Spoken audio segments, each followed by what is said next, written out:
ससुरा में रही हो तू चांद बन। बेटी को विदा कर रहे हैं हिमालय राज। शास्त्र कहता है बेटी की विदाई में सबसे ज्यादा बाप रोता है, क्योंकि बेटी बाप को प्रिय होती है, बेटा माँ को प्रिय होता है। अगर लोग कहते हैं बेटी की विदाई में माँ रोई है, शिव कथा कह रही है बेटी की विदाई में जितना बाप रोता है उतना कोई नहीं रोता। वो भले सामने नहीं आता, बेटी जब जाती है कोने में खड़े होकर आंसू बहाता है, अपनी पत्नी से कह देता है इसको जो जो चाहिए सब दे देना, जा रही है। कितना प्रेम करता है बेटी से, कितना साथ रहती है। जब पहले रोटी खिलाता है, चल स्कूल छोड़ने जाता है, साइकिल पे बिठा बिठा कर कॉलेज छोड़ आएगा, दुकान की शटर गिराएगा वापिस लेकर आ जाएगा। बेटी से कह दिया तू खबर कर देना मैं लेने आ जाऊंगा, तो चिंता मत करना बेटा। और वही बेटी जब विदा होती है बाबुल का तो कलेजा निकल कर बाहर आ जाता है। बाप फ्रिज कूलर वाशिंग जितना हो सके, ये मेरी लाडो जा रही है, बेटा तो घर में रहेगा, सारी जायदाद उसकी है, पर ये बेटी को तो जाना है। सीता जी जब विदा हुई थी ना, तो विदाई में जनक जी नहीं आए थे। सीता जी ने राम जी से कहा मेरी विदाई में मेरा बाबुल नहीं आया, स्वामी मेरे पापा से मिलना चाहती हूँ। राम जी के जाओ। सीता जी दौड़ कर गई, बाबुल बाबुल। जनक जी अंदर से बाहर आकर बोले लाडो क्या बात है बेटा। बाबुल आप तो कहते थे मैं बहुत बड़ा राजा हूँ, मेरे यहाँ कोई कमी नहीं है, फिर क्या एक बेटी बोझ लग रही थी जो उसको विदा कर दिया। नहीं बेटा ये रीत है। सीता जी बोली बाबुल आखिरी बार तो गले से लगा लो। जनक जी ने सीता को गले से लगाया, बाद में हाथ जोड़कर बोला बेटा कोई कमी रह गई तेरे परवरिश में तो बोलना बेटा। सीता जी आंसू भर कर बोली बाबुल मैं सुखी रहूं भले मत आना, जब जिंदगी में मेरे दुख रहे एक बार मुंह दिखाने जरूर आना। बाप को देख लूंगी तो मेरा दुख हल्का हो जाएगा।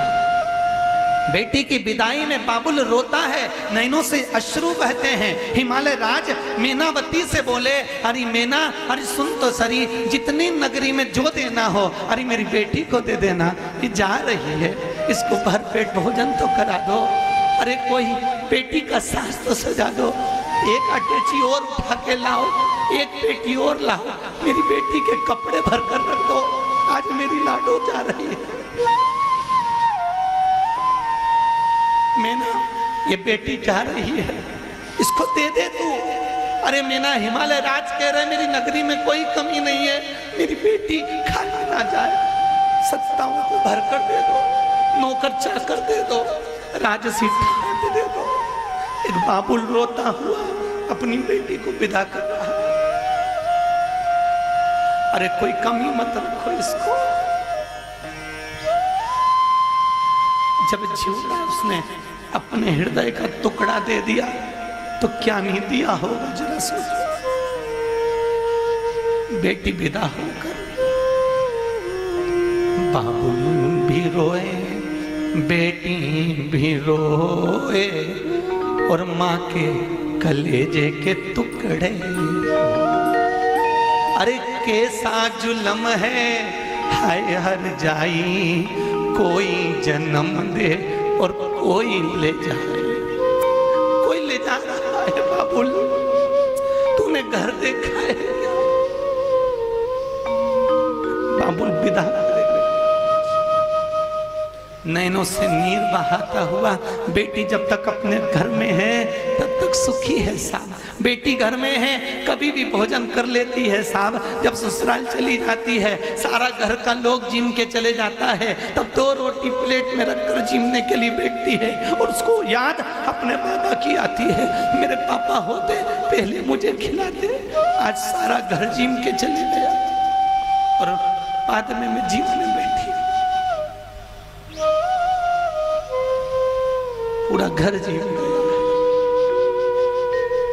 बेटी को कितनी भी गाली दे लो चल जाएगा, पर उसके बाप का नाम लेकर गाली देते उसका जिबड़ा रोता है। ऐसी कौन बेटियां हैं जिनको रक्षाबंधन पर याद नहीं आती? बूढ़ी से बूढ़ी माँ भी अपनी बहू से कहती है एक लिफाफे में, एक पैकेट में तो राखी रखकर मेरे भाई को भेज दो। मेरा भाई राखी बंधवा लेगा, मैं जा नहीं सकती। माँ बाप जिंदा हैं तब तक बेटियां आती हैं, और जिस दिन माँ बाप चले जाते हैं तो बेटियां मायके आना भी बंद कर देती। बेटियां मायके भी नहीं आती।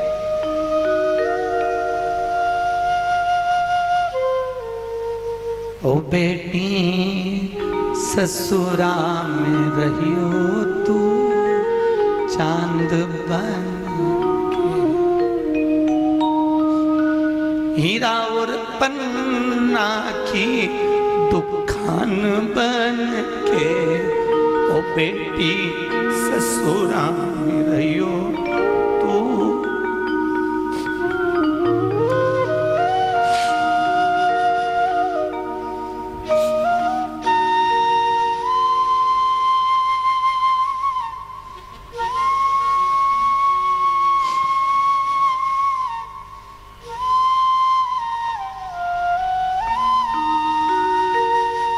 सबसे ज्यादा रोने वाला उसका बाप होता है। माँ तो लाड़ लड़ाती है, पर बाबुल तो कलेजा निकाल कर दे देता है। बेटी को देखकर बाप सुखी रहता है। जब भी घर में कोई त्योहार होता है, तीज त्योहार, घर का उद्यापन, घर में कोई फंक्शन, तो बाप सबसे पहले बेटी को बुलाना चाहता है। और घर के बेटे मुंह फुला लेते हैं। जब देखो जब जीजी को बुला लिया, हम नहीं है क्या घर में? जब देखो जब बहन को बुला लिया, क्या घर में तुम्हारी बहू नहीं है? अरे बेटी को क्यों बुलाना चाहता है? क्योंकि दिल की बात करना चाहता है बाबू, इसलिए बुला लेता है। बेटी को देने से, गौ माता को देने से, संत ब्राह्मण को देने से घटता नहीं है साहब, वो तो बढ़ता ही बढ़ता है।